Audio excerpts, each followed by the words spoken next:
Hello guys! Good afternoon. Dito tayo ngayon sa garden guys. Nag-ano tayo, mag-update tayo sa aming cherry. Ito yung aming cherry. Oh, may mga bunga na siya, may mga ano na. Pero hindi pa kami naka-harvest dito kasi lagi kaming inuunahan sa mga ibon. Paggabi, ano siya, maraming ibon kumakagat dito sa cherry guys, maraming ibon.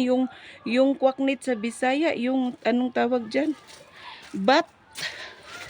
Kwaknit. Oh, dami niya oh. Lagi tayong maunahan sa bunga nito katulad ito oh. Oh, yan, kinagat. Kinagat siya sa mga ibon. Oh, yan. Ang daming bunga sa cherry. Hindi pa tayo naka-harvest itong puno na to, hindi pa tayo naka-harvest. Lagi tayong inuunahan sa mga ibon or ano, kwaknit sa Bisaya, guys. So yung isang ano namin, yung isang grapes ay isang cherry, naka-harvest na kami, guys.